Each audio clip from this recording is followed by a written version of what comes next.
We we live. We live. We live. It's such a great game, man. Great game. We Ready? are live. What a Uh, game. Oh my what a goodness, game. man. What a game, man. What a What a game game. won by the Celtics. That's a crazy game, man. Big up to the Celtics, man. That's good. They yeah. I don't even know what to say, bro. Like That's wild. It's wild. So at halftime, how did you feel about the game? so at halftime, you threw this in the chat, and I was thinking the same exact thing at that moment. I'm like, Steph Curry is balling. He's stroking from the three. He's stroking from three. Yep. No one's stopping him. They're trapping him. On the pick and rolls, they're still trapping him. And he's still somehow getting a shot off, right? Yeah. At that point, Yeah. I'm like, okay, this score should look way different than what it looks like. Yeah. I was like, I feel like the Warriors should have been up 15 by that point. Yeah. They just couldn't stop Jaylen Brown. So Jaylen Brown took over at the right time because the first quarter I was very irritated with Jaylen Brown. Like I was like, yo, don't take that one, don't take that one, don't take that one. But then like you said it, that's just their identity and how they hoop. So then when it started to hit, I was like, cool. Then they kind of let the offense flow through him in that, in the third, fourth quarter. I said, okay, cool. What got me for Golden State was that third quarter when they started taking off. Wiggins was a big part of the reason why they did that. Then when they brought Huge. in Porter and Iggy, I'm like, okay, you got to bring Wiggins back in to start the fourth. Like Wiggins can't I thought you sat him the longer he was out. I was like, nah, get him back in. And I felt it going into this series. And again, it's one game. I don't think Jordan Poole and Looney are gonna have a good series at all. You will not get the performances you got against Memphis and you got against Dallas against this Boston team. Not from them two. No, not at all. Just because You're not. Yeah. So we talked about this just in our chat. We talked about the Boston Celtics being one of the best defensive teams left in the playoffs, and this was 2 rounds ago. Yeah. Even with the Miami Heat being in the playoffs still. This is when Miami was still going against Philly. We still talked about Boston being the best defensive team for the fact that you can switch 1 through 5. You can switch. Robert Williams, when he's in the game, Time Lord, he can play on the perimeter. Now he's not the best. He's good enough. Yeah, he's good. You saw he got cooked by Curry over there on that mid range too. But he did that, Mr. Rudy Gay. It's Curry. He did do that once or twice. Yeah. So the fact that the Boston Celtics can switch 1 through 5 with their starting lineup and their bench. That's crazy. What? That's crazy. So I'm sitting here looking, and I felt like Poole was not going to have a good series, because when they switch, whoever he's going to go at is still going to be a capable defender, right? Jordan Poole's a man, he's got real good court vision, but some of his passes got away from him tonight. The inexperience was definitely showing. Yeah. Clay, that tough shot he hit in the fourth. On the wing? He pulled up. Yeah, the one that hit it was 92, 97, something like that. That was crazy. But when people I remember hearing it in the beginning of the Dallas series where they was like, there's no big man presence. Looney and Draymond was going 70, 80% on Dallas. I'm like, well, you're not going to do that against Boston because Boston has capable big men. If you would have told me, you would have rewinded time and been like, hey, Al Horford from the University of Florida? Yeah, I know him. Just won national championship. Yeah, one day he's going to go 6 for 8 from three-pointers from in the finals. 3-point. His only 2 misses. Hold on. Let me make sure I'm right on this. 9 for 12 for the game. In the world I had that he would have never hit 6 3-pointers in a finals game, and this man was stroking.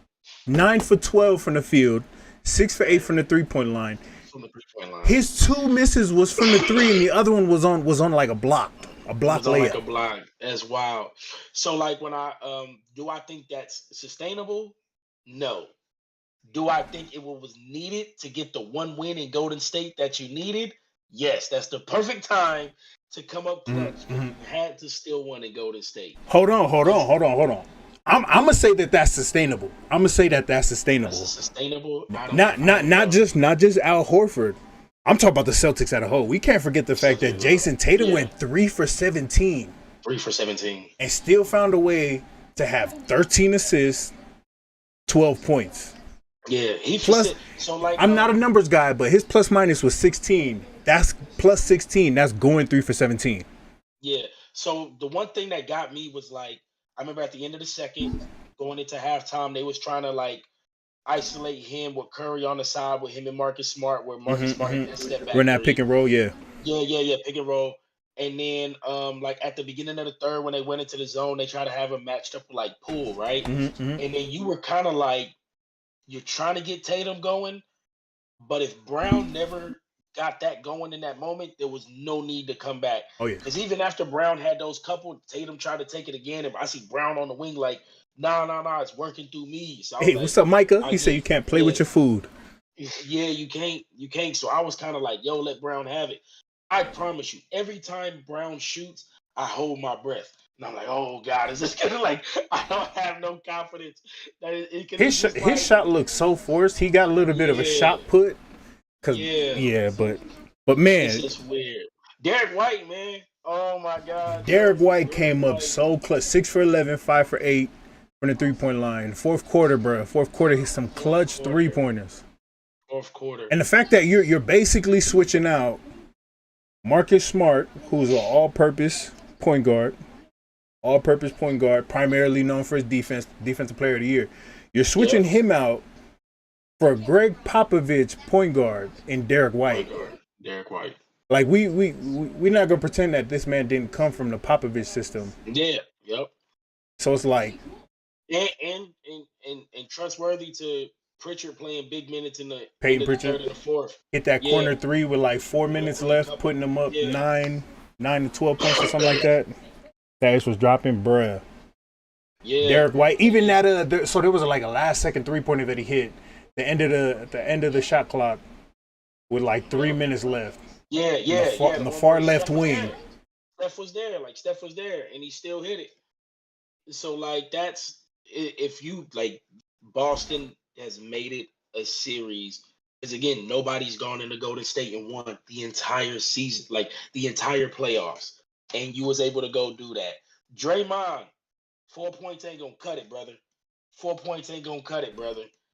I remember hearing against Dallas, they was dominating down low and they were scoring so much in the paint. 4 points is not gonna cut it on 38 minutes, bro. No, you have to ease up some of that pressure, man. Well, 4 points is not gonna cut it. What they were so used to playing in the West, in the Luka Doncic's, the Spencer Dinwiddies, the guard heavy West that they were playing in. They not playing against a pretty well-rounded team in the East. Yep. Really, you got Al Horford, who's bringing you the most playoff games without getting to a finals in NBA history. That man got experience on experience. He done played LeBron James Heat, the LeBron James Cavs. Yeah. He's played damn near everybody. Yeah, you can see how I was hooping. That was poetic just for what Steph does to cats. Oh my goodness. Man, yeah, with Steph. So this is the crazy part is Nick Wright has been like one of the biggest proponents of mentioning every time Steph has a great like playoff game, Golden State loses. It doesn't come. Yes, it does not equate to a win. Yeah, it does not equate to a win. The 49 game, like the 40 plus game he had, it does not equate to a win. It doesn't equate. And this is what's making people so frustrated with Steph's legacy is like in this moment, like it just always seems to never be the storybook ending for him. Yeah. To be like, yo, all right, we could put a bow on that and then we could stamp it. Like I said, the Celtics played against some physical teams and the Warriors are not. So, I mean, and let's be fair. They played Denver with just Yoke. They played Memphis, which was two games without Ja. 2 games without Ja. Basically 2 games. Still young. They played Dallas, which had Luka.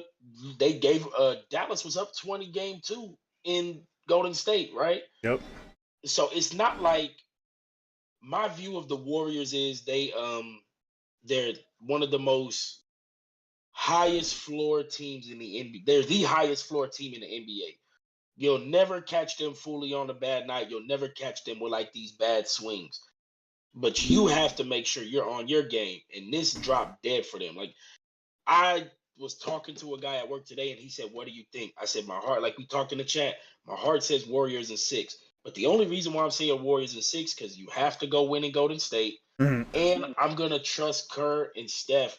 Even though when I look at matchups, Boston wins every matchup. Oh yeah, across the board. Like Said the across Warriors board, ran out of Boston gas, wins and there's every matchup. no physical teams compared to the East.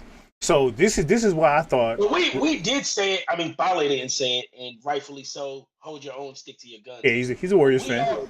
No, and that's cool. Hold your guns. But we all said in round 2, nobody's beating any team from the East. Like we always like the East is gonna win the finals. We felt that way. Even if there was a Giannis, if somehow a Giannis team made it past into the finals, that would have brought back Chris Middleton. So you would have been dealing with Giannis, Brook Lopez. You would have been dealing with a Bobby Portis, a Chris Middleton, who is, in my opinion, your poor man's Clay before Clay got hurt. Yeah. But I'm gonna look at this Warriors team, right? And I don't trust them. I trust them to come out and win game 2 because that's just how they do. They're gonna respond game 2. They're gonna come out and win that. I think they're gonna drop both games in Boston. See, that's the thing is I had them stealing one in Boston. I got them dropping both in Boston. Stealing one in Boston. I had them stealing one in Boston. Even when I look now, Clay played 39 minutes. Clay played just 1 minute more than Steph and Draymond. Only had 15 points. The only way I'm gonna trust Steve Kerr and the Warriors to get back on track and to win the next 2-3 games in a row, which I don't think is possible. I don't think anybody's gonna win 3 in a row in these finals. It's not gonna happen. It's not gonna happen. I think Iguodala need to sit, bro. You need to put Iguodala on that bench and leave him there. I was okay with him coming in at the end of the 3rd. I wasn't okay with him playing that minutes into the 4th. No. I was like, Wiggins was supposed to come in and Poole was supposed to go out. So, like, when Poole wasn't playing in that, I mean, he hit that 1-3, but it was like a transition 3. He was open, but when the defense was set, he couldn't do nothing. Otto Porter hit some, I'm not going to lie, some pretty sus threes. He hit the one open, but the other ones, I was like, yeah, that's kind of sus, but pull up, bro. You know what I'm saying? This is where Warrior Nation is going to hate me. I trust Otto Porter in this point in their careers, in this point of how consistently they've been playing in the playoffs. I trust Otto Porter and Jonathan Kuminga more than I trust Andre Iguodala. I think Kerr's got to pull. I know he wants to keep Draymond out there, but Draymond and Looney can't give you 8 points and think it's sustainable, bro. Oh no, and there's no way. I don't think Dre scores more than 12 to 14 points anytime in this series. But he needs 12. He needs 12. I don't think he gets it. I don't think he gets it. Anything under double digits, it's like no chance to me. I don't think personally, I don't think it gets it because you're looking at an Al Horford who's out there. When you got Al Horford and Robert Williams on the floor at the same time, there's no way Dre is gonna score 12 points. So that's the matchup for me is Horford and Will really cancel out Dre and Looney for all of them easy buckets. The Warriors is famous for it. All the times they run off of screens and then the big man gets an easy dunk. You ain't see none of that to the easy buckets that he's been getting won't exist in this series. Right.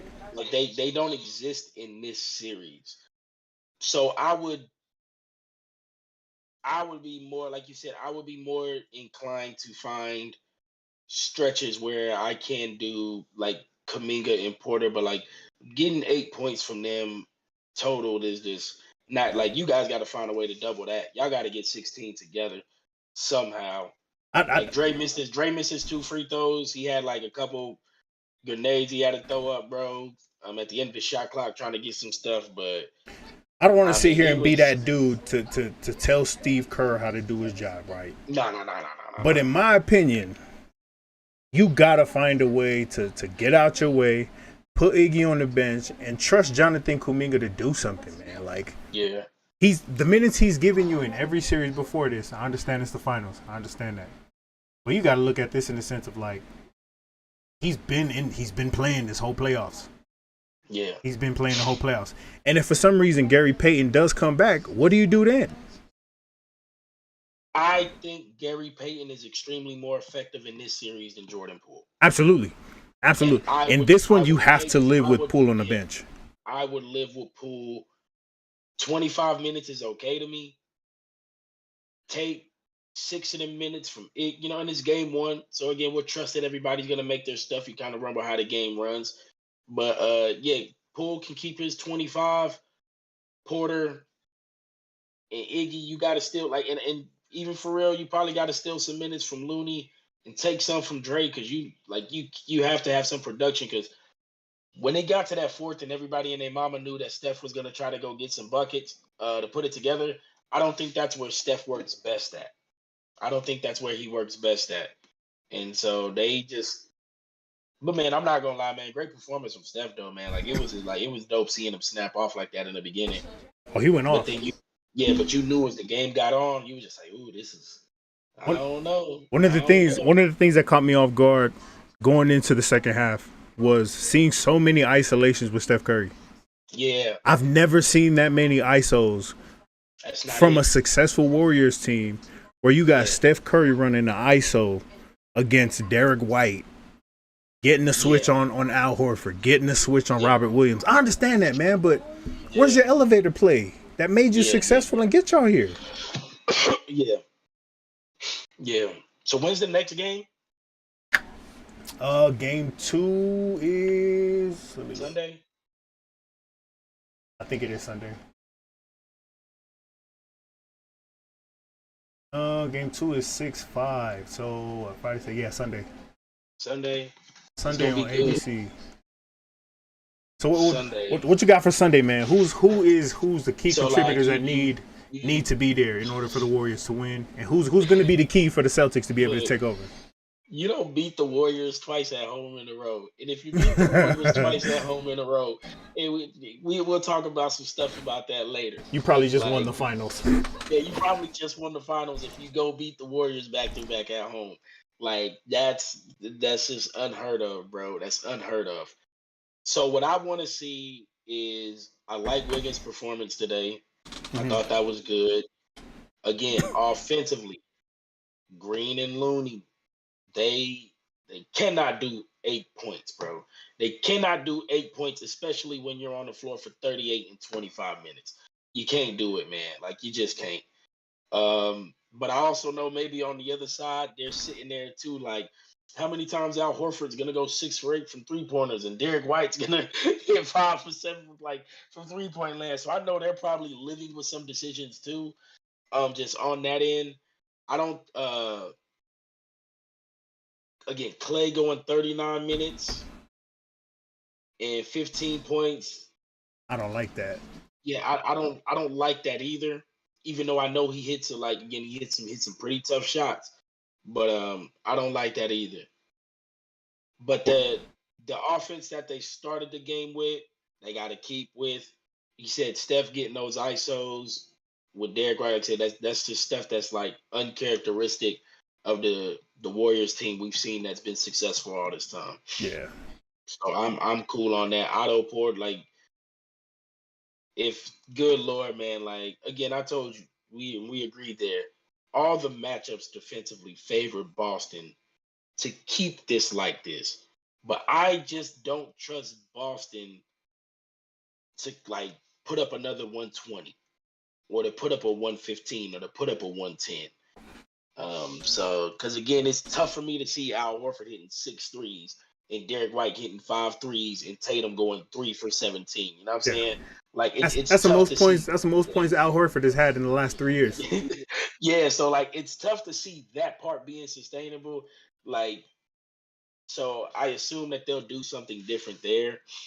But man, if you tell me the next game Al Horford has 4 threes, I'll get me I'll get an Atlanta Hawks Al Horford jersey and start running around Hey man, at the very least, game 2. The very least, game 2. Al Horford is gonna go at least 4 for 7 from 3-point line. He's taking 7. He's taking 7 at least. Because he's pulling them. He's pulling them when he gets a look. He's pulling them, bro. He had who was it? He had Klay Thompson about 2-3 feet away from him. He pulled, no hesitation, no hesitation. So I think Al Horford goes 4 for 7 from the 3-point line next game. He probably ends with like 15 and 10. My key for game 2 is gonna be Jason Tatum. Jason Tatum is not going 3 for 17. And that's game 2. That's what they said before. They were like, Tatum's always bounce back after games like this with a 30 plus. Always. Always. I think it was game 5 against the Heat. Performed terrible. Yeah. Game 6, actually it was game 6. He performed terrible. That's when they did the whole thank you Draymond, and then game 7 he comes out, he shows up.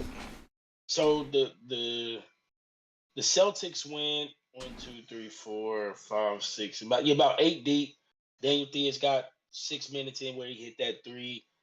Pritchard and Grant had 16 minutes each. Grant had no points. Pretty ineffective this game, and I kind of assumed that for him because I feel like he'll always have probably Klay on him after all of those switches. So I don't expect him to get them open threes like he was getting everybody else. Derek White with 21, them threes was crazy, bro. Him and Horford they're shooting. It's like they're shooting knowing that if we hit, it gives us the best chance. Because if they don't pull them, teams could just box in whatever. But man, Tatum almost got outscored by Rob Will, who had 8 points on almost half the minutes, bro. Him just I don't see Jason Tatum having another game where he goes 3 for 17. But 22 minutes, man. But I think that's where you get the drop off from Horford game 2. You're not gonna get no 20 plus points. But what he score? Al Horford scored 26 points. 26 points. Minutes. You're not gonna get 26 points from Al Horford game 2. You're gonna get 15, and then you're gonna get like 30 points from Jason Tatum. Because in the fourth quarter, what I saw in the fourth quarter was Jason Tatum understanding I'm not hitting this game. I'm not hitting this game. Ended out the game with 13 assists. He said, you know what? I'm going to set my dudes up. Pick and pop with Marcus Smart. I'm going to get a couple hockey assists, get my guys ready. Yeah. 7 in the first. That man affected the game the way he needed to. Yeah, 7 in the first. Still got a double-double. Jaylen Brown with 24. It's good stuff, man. It's really, really good stuff, man. I enjoyed this game. This was dope. That's good Lord, yo. Big ups to Ballin, to Caleb, to Cam, to the Warriors fans. I know they are hot. Caleb was even live, bro. He was even live talking big stuff. So I know he mad, bro. I know he's mad. He's been going hard on the Celtics ever since he knew they was about to play. Man. But man. Yeah. Marcus Smart, 30 minutes, 18 points. Good steals. That step back 3 was just clutch. He comes in the last 3 minutes of the game for Derek White after not playing all the fourth quarter. All the fourth. You come in the last 3.5, 4 minutes and you hit 3 threes down the stretch? Yeah. What? Yeah, that's wild. So the overall stat I saw, team. Which was crazy, was they already said that it was 40 total 3-pointers made. Yeah, 40 total. Celtics went 21 for 41. Warriors went 19 for 45. Free throws, pretty fairly even. Celtics had 16. Warriors had 15. Yeah, Celtics truly won this game in the fourth quarter. You would have told me that the Celtics would have more assists, almost by 10. That's crazy. 33 to 24. That's that isolation stuff we was talking about. That kind of happened towards the end of the game. Rebounding was even, 39 apiece. 34 points in the paint to the Warriors 26. Yeah, man. So I know they're gonna make their adjustments. Again, it's tough for me to see Derek White and Al Horford combining for 10 threes in a game 2. But again, if there was a game to be done, it's a game in Golden State. Oh yeah. So you got the one out. Yeah, you got the one out the way that you needed, and you got 3 home games left this series. I think what we see a lot more of game 2 is you're gonna see a whole lot more mid range. I know Ime Udoka and Brad Stevens are looking at this game like we got away with one. All those 3-pointers, we got away with one. They ended out the game 21 for 41, 51% from the 3-point line. Golden State with 19 for 45. So they got away with one. And I know for a fact, they're going back to the game plan for these next 2 days and say, yo, Tatum, Horford, we need y'all to take over from block to 17 feet. That's where we need to win game 2. What from does the this block mean to 17 feet. What does this mean for the league that the younger coaches are having this type of instant success? You get all the other dudes out of there. Yeah, you get these other dudes out of there. It's time to move on. Don't bring up no damn Van Gundy in no conversations anymore. Don't bring up what the hell's his name? The damn Suns coach, the former Suns coach from a while back, Mike D'Antoni. Keep him on the bench. Keep him as an assistant. Sam Cassell might have a job next year. Sam Cassell might have a job. Phil Handy might have a job next year. And like a lot of these player coaches, these younger coaches coming in are having a lot of instant success. Whether they win or they don't, the fact that they could come in and get to these places that these other guys haven't should kind of be a telltale on how the league should be moving when they look at coaching vacancies. Mm-hmm. I think what we're starting to see in the NBA is what we've seen in the NFL these last 3 to 5 years with the Sean McVays, with what the hell's the 49ers coach name? Shanahan. The Shanahans. Kyle Shanahan. You're getting these young minds coming up who's played their role. They put in the work behind those coaching trees, all coming from like the Belichicks, really just the Belichicks, the Reeds. You're having those dudes come up from those coaching trees, and they're just like, yo, I've taken what they were good at, and I made it better. Yep. I made it better. Found their own way. Because if there's one thing that Ime Udoka is doing and that he's done, is he's turned this team into a defensive hog, man. They play good. Like it's dope seeing like man, this is good defense. I like to see this stuff. I gotta give the props. To Brad Stevens. And I mean especially Danny Ainge. Danny Ainge say, yo, Brad, you know what I'm doing here. Come take my spot. I'm gonna go over there in Utah and I'm gonna do my thing over there. Brad Stevens said Tristan Thompson, Dennis Schroeder, who else did they trade away? Enes Kanter. He said, yo, they got freedom there. Y'all ain't the answer, man. This man made a move sent Tristan Thompson over to Sacramento or wherever he's at now. He sent Kanter wherever he's at now. Kanter just out the country fighting. They brought in Derek White. They brought back Al Horford from the Thunder. Who else did they bring in? I think that's pretty much it. That was pretty much the big moves that they brought in was Al Horford and Derek White. Brought them in and they say, yo, this is what we're rolling with. I seen a funny Boston was searching the whole time for something that they drafted.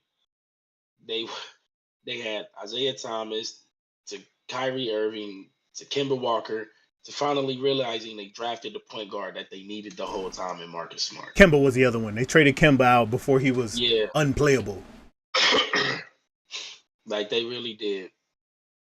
It's like man, you would have never told. Like again, we was higher on Boston all throughout the year than a lot of other people because again they was looking for certain things. But yeah, analysts. I know we about to wrap up, Oos. Skip, Shannon, Stephen A, all y'all guys, don't get up there in the morning and make this about Steph. Please don't. Don't get up there in the morning and make this about Steph. Get up and talk about the plenty of other guys who played good basketball today and don't have to constantly leech off of Steph's legacy to get whatever it is you need, man. Y'all could talk the game and people will listen, and that'll be cool enough. I don't listen to y'all because I have other voices that I listen to who get like who I can feed off greater minds than that. But like y'all get up here and you're gonna talk about Steph and you're gonna do all of this, and you could talk about a lot of other things going on right now. I'm gonna tell you exactly what they're gonna do tomorrow. They're gonna bring up Steph's legacy like they have the last 3 days before we got to game 1 of the finals. And they found a way to attach it to LeBron to say, if Steph wins his 5th championship, is he moving past LeBron's legacy? Like, come on, man. We got a Jason Tatum, who's the 2nd youngest player in NBA history to score that many points in the playoffs, right next to Kobe. We got a Jaylen Brown who earlier in the year, I'm going to say it. I'm not happy that I'm saying it, but I said that they needed to trade him to Portland. Man. I said that, sooner or later this is going to break down. They started the season 16 and 19. The Celtics, 16 and 19. I said, trade Jaylen Brown away, bring Dame in, and you'll be straight. These dudes are making it work. Making it work. Talk about the coaching. Talk about how you guys need certain superstars to be somewhere to do something. Like, just talk about the game, bro. Talk about the game. For real. I'm not going to lie, man. We don't need, we always say, like, we don't try to waste our time on that because you have to nitpick people in certain ways to do those things. And, like, one day we'll make it clear, but that stuff is played out, bro. It's played out. It's played out, man. It's literally played out. I'm not gonna lie, man. This team reminds me of the Atlanta Hawks team that had so much potential. Jeff Teague, Joe Johnson, Josh Smith, Al Horford, Paul Millsap, Kyle Korver, Lou Will. Like, this team reminds me of that team. The worst number 1 seed ever. They said 60 wins to get bounced in 4 or 5. This team reminds me of that team, bro. Yeah, that team was crazy. That team, but again, it's Al Horford. It's a guy who got to have it that time and now, man. So yeah, I like not my agenda, but like I felt like if you're arguing just off of legacy, I felt like it's within this generation, nobody could touch LeBron, but Steph made himself second, and then it was KD. And like I felt like no matter what Steph did, winning Finals MVP, all of that, it just was never gonna put him over LeBron. Like it just was never. Yeah, it was just never gonna do that. Not at all. So like we're splitting hairs. I feel like Steph has solidified the 2nd greatest point guard ever. I feel like CP3 took his slack in knowing that we already said he would never catch Steph, but now I have Isaiah Thomas over CP3. So like again, when we get to that legacy talk, sometimes I think like we jump the gun too fast. But for certain people, some things are just set in stone, I feel like. And I feel like Steph is 2nd best PG ever. I feel like he's closer outside the top 10-ish of greatest players of all time than he is the greatest player, like in the top 10. But again, man, the dude's selfless. The dude's done everything he's needed to at every stage. And most people would have gave up on him after all them injuries early in his career. First 3 years of his career. Yeah, like people would have gave up on him. So I hate when people talk about Golden State being a super team when I'm like, yo, they drafted and they developed and they were patient. So they deserve all of these records that they got. That's all homegrown. And the fact that they've added only one piece to 2 of their championships in KD. Yeah. This ain't a scrub of a player you add in, by the way. But the fact that that's all they added in order to continue to be as dominant as they are. Yeah. These guys won 73 and 9? 73 and 9. 73 and 9 without KD. So that's fine. I don't know, man. I don't know. Final thoughts, man. Who you got game 2? Final thoughts, you can't win and go to state twice. You can't win and go to state twice. So if they win, like I said, if they win and go to state twice, find me an Al Horford Hawks jersey And I'm gonna be like, I'm gonna live on that bandwagon, bro. I'm gonna live on that bandwagon. If I be an Al Horford Florida Gator or Hawks jersey, and I'm going to Rocket, I'm gonna do like I'm gonna give you a Derek White headband and everything, bro. Like that's what I'm gonna do, bro.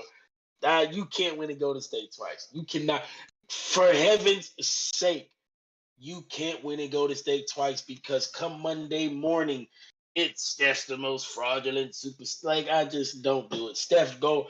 Everybody like blow Boston out game 2, so the world could go back to normal. For a couple days, and then we'll get back. But like, nah, man, you can't. No, you can't win and go to state twice. All right, y'all. Y'all heard it. Vita's taking the Warriors game 2. I'm gonna be bold, man. I'm gonna be bold. I'm taking the Celtics game 2. I'm taking the Celtics game 2. Tatum's dropping 35 plus. Al Horford's going for 15 and 10. Jaylen Brown's gonna give you a quiet 22 and 8. And it's gonna be the battle of the starters. I don't think Curry comes out for 30. Clay is gonna drop at least 29 game 2. Clay is going for 29, but I think Boston does to the Warriors what they did to the Nets in game 2. They're not sweeping these finals. But I think the Celtics take game 2. You heard it here, man. Celtics take game 2. Jason Tatum does not go 3 for 17 or whatever he went today. That's crazy, man. It's crazy. Boston up 1-0, man. This was a good game. All right. 2-0 on Monday. 2-0 on Monday. Oh, God, I can't wait. All right, y'all. We will be back with another reaction once game 2 is over. Keep an eye out for our NFL episodes too that we got coming up. We're gonna cover each division in the NFL. All right, y'all.